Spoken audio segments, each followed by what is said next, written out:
औज़ुबिल्लाहिमिनश्शैतानिर्रजीम बिस्मिल्लाहिर्रहमानिर्रहीम। कल आप जो सुन रहे थे उससे आगे आज आप सुनेंगे। कहने लगी, आप मुझे ज़कात में फंसाना चाह रही हैं। जिसे अंकल आप 2.5% कहते हो ये तो गलत है, ये तो फला ने बनाई है 2.5%, अल्लाह का हुक्म और है। मैंने कहा भाई वो क्या है? कहने लगी, अल्लाह तो कहता है जो कुछ तुम्हारे खर्च से बाकी बचे वो सारे का सारा दे दो। ये तो मैंने पहली बार सुना। मैंने कहा ओह तेरा भला हो जाए, तूने तो मुझे डरा दिया। 2.5% पर मैं यकीन नहीं रखती।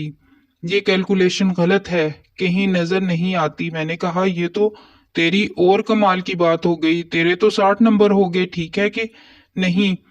तो इसी तरह मैंने कहा अब अगला काम आता है जिहाद का।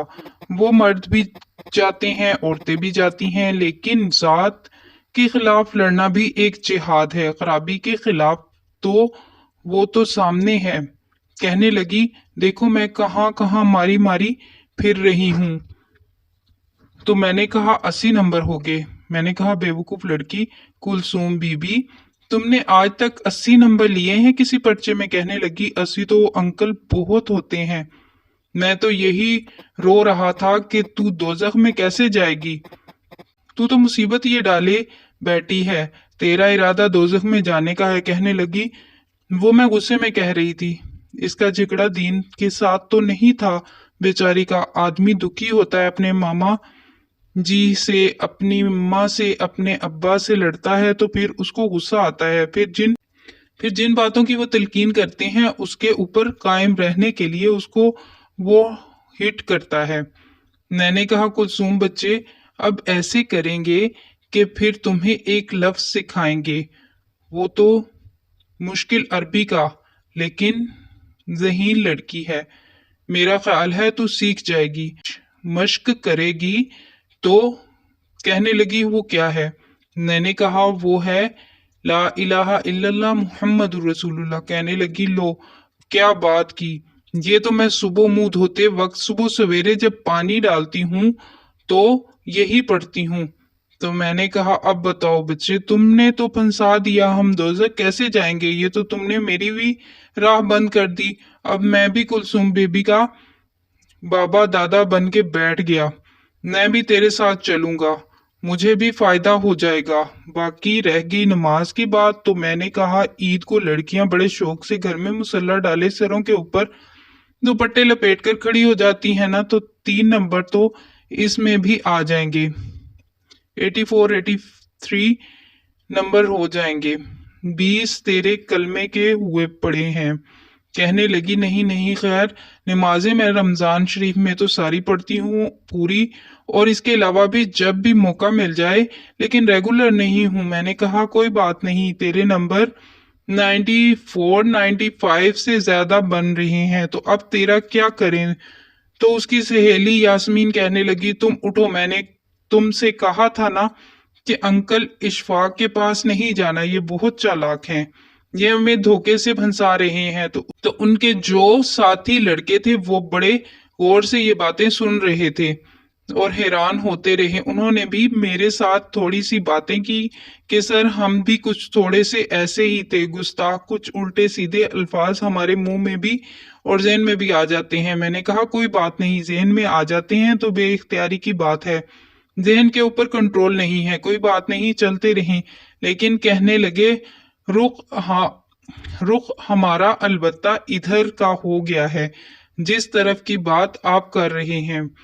तो कुलसूम बीबी अपनी आस्तीन चढ़ाए हुए गुस्से में लिटे खुली हुई, लेकिन वो जरा थोड़ी सी ठंडी हुई, लेकिन उसका गुस्सा पूरे का पूरा कम नहीं हुआ। मैं महसूस कर रहा था पुलिस ने उन्हें तंग किया था। बात भी उनकी सुन ले। जब आप बात किसी की सुनने के लिए कोई भी हो, आपके घर में झाड़ू देने वाली है, मासी खाना पकाने वाली है, उसकी बात है, कहने सुनने के लिए आपके पास भी वक्त होना चाहिए। कुलसूम की और यास्मीन की बात और उनके साथियों की बात नहीं सुनी गई थी, इसलिए उनको गुस्सा था, और गुस्सा सारा वो डायरेक्ट गया था इस दीन की तरफ और अथॉरिटी की तरफ और बड़ों की तरफ। अब इसमें सारी जहालत जो है वो बड़ों की होती है, बड़ों को संभालना नहीं आता, वो अपनी अथॉरिटी में लग जाते हैं। और हमारे मुल्क में अथॉरिटी का रवाज जरा जरूरत से ज्यादा है। हाँ, अकेले बड़ों की अथॉरिटी नहीं। आप भी जब सोचेंगे और आप जब घर जाकर गौर करेंगे तो आप देखेंगे आप अपनी अथॉरिटी को इन मासूमों पर, इन लोगों पर जरूर इस्तेमाल कर जाती हैं जो आपसे नीचे हैं। लेकिन अल्हम्दुलिल्लाह आपने एक बात को तस्लीम किया। लड़के तो मानते नहीं, लेकिन हम क्या करते हैं, हमारे यहाँ आम लोग जो हैं वो अपनी अथॉरिटी को बड़ी शिद्दत से और बड़ी बुरी तरह से इस्तेमाल करते हैं। मैं शायद पीछे भी बयान कर चुका हूँ। मुझे एक बात का बड़ा गुस्सा था। यहाँ एक जगह है अचरा, उसमें खवातीन बहुत जाती हैं कुछ कपड़े वपड़े लेने के लिए। मैं भी जाता हूँ बैग पकड़कर अपनी बीवी के साथ। उन्होंने कहा, उन्होंने कुछ लेना होता है, कुछ सिली सिलाई चीजें। तो वहां पर एक खातून किसी स्कूल की टीचर थी, अच्छी प्यारी मोअज़्ज़ज़, स्याह बुर्का उसने ओढ़ा हुआ, हाथ में थैला पकड़ा हुआ।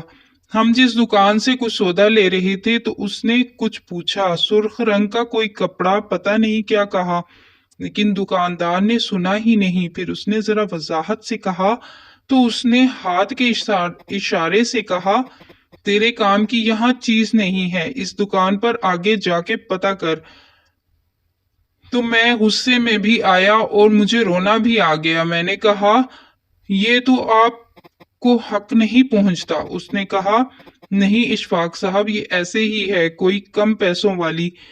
तो ये अथॉरिटी देखे ना, हालांकि वो कोई अफसर नहीं है, कोई बड़ी जगह पर नहीं है, लेकिन वो अपनी अथॉरिटी बेजा तौर पर इस्तेमाल कर रहा है। और अगर आप अपने इर्द गिर्द देखेंगे तो बड़ा जुल्म चल रहा है। बहुत ज्यादा तकब्बुर शामिल हो गया है हर बंदे के जहन में, और तकब्बुर में इजाफा करने के लिए और वो बहुत सारी चीजें इकट्ठी करता रहता है ताकि दूसरों को डराने के लिए तकब्बुर नुमाया करे। ये बात खुशी का इजहार के लिए कर रहा हूँ कि थोड़े दिन हुए मैं अपने घर के लॉन में बैठा हुआ था कि एक बड़ी खूबसूरत सी प्यारी लंबी औरत, एक खूबसूरत सा बच्चा, नीला टॉप उसने पहना हुआ, ऊन के मोजे जुराबें, वो आ गई। आके वो औरत मेरे सामने खड़ी हो गई, हंसने लगी और कहने लगी, आपने मुझे पहचाना? मैंने कहा नहीं। कहने लगी, अंकल मैं कुलसूम हूँ।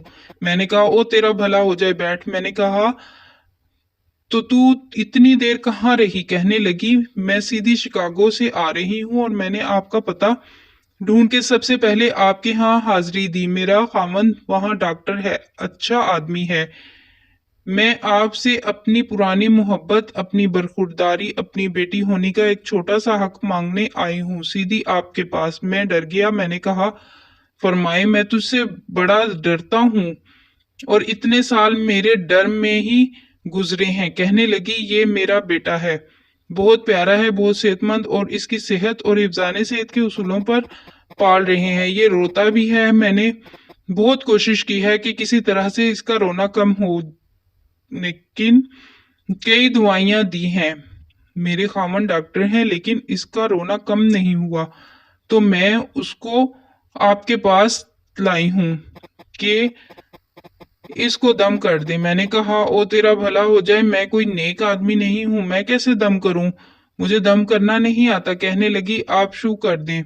मैंने कहा, नहीं बच्चे, ये तो अब मेरे हाथ पांव फूल गए, मुझे वाकई नहीं आता दम करना कि क्या पढ़ते हैं, कैसे करते हैं। कहने लगी, आप मेरे साथ हमेशा। अब फिर वो गुस्सा पुराना उसका कि मैं कितनी दूर से चलकर आई हूं और कितनी आरजू लेकर आई हूं। कहने लगी, अब आप फिर तकब्बुर के मेज के ऊपर चढ़ गए हैं, आप करें इसको दम। मैंने कहा, प्यारे बच्चे, अगर मुझे कुछ आता तो मैं जरूर करता। उसने कहा, आप छूटे ही कर दें, शू शू कर दें।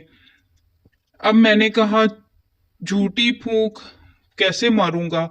फिर मैंने कहा, चल, हमारे मौलवी साहिब हैं मस्जिद में, बहुत नेक आदमी हैं, मैं जुमा पढ़ने जाता हूँ वहां, उनसे दम करवाते हैं। तो कहने लगी, नहीं, आपसे करवाऊंगी, आप ही करें, देखें इंसानी कोताही क्या होती है, मैं भला इसका दिल रखने कर देता ऐसे ही शू, लेकिन मैं रुका रहा। मैंने कहा, مجھے نہیں آتا، یہ اللہ نے میرے اندر صلاحیت نہیں رکھی۔ میری صلاحیت ہے کہ میں کچھ لکھ لیتا ہوں ڈرامے، لیکن یہ کام نہیں جانتا۔ تو اٹھ کے کھڑی ہو گئی، جس طرح سے میرے دفتر میں اپنا پاؤں مار کے گئی تھی زور سے، اتنے ہی زور سے اس نے ویسے ہی پاؤں مارا۔ کہنے لگی نانا، بچے کے حوالے سے مجھے نانا کہہ رہی تھی، نانا یو آر ہولی مین۔ یہ اس کا آخری فقرہ تھا اور غصے میں کار میں بیٹھ کر چلی گئی۔ اب بتاؤ میں تم کو کس کھاتے میں ڈالوں؟ تم جو آ گئی ہو ساریاں، حال میں بیٹھی خواتین کو مخاطب کرتے ہوئے، مجھے ڈر ہے کہ تم بھی اندر سے لڑائی کرو گی کسی نہ کسی دن میرے ساتھ، اور پیاری تم بہت ہوتی ہو۔ یہ آپ اپنے بڑوں سے، اپنے بھائیوں سے، اپنے ابو سے پوچھیں، باوجود اس کے اختلاف ہوتے ہیں اب ہمارے درمیان۔ کوشش ہو رہی ہے کہ ہمارے درمیان، ہماری محبت کے درمیان کچھ ایسی دیواریں کھڑی کر دی جائیں تاکہ ہم ایک دوسرے سے جدا ہو جائیں۔ تو پیارے بچوں، میں اب تمہارے سامنے شکایت کرنے کا استحقاق رکھتا ہوں۔ آپ کو جب بھی ووٹ دینا پڑے، آپ میرے حق میں دینا، کلثوم کے حق میں نہ دینا۔ وہ مجھے بہت جھڑکیاں دے کر گئی ہے۔ اللہ آپ کو خوش رکھے اور آپ سب کو آسانیاں عطا فرمائے اور آسانیاں تقسیم کرنے کا شرف عطا فرمائے۔ اللہ حافظ۔ السلام علیکم۔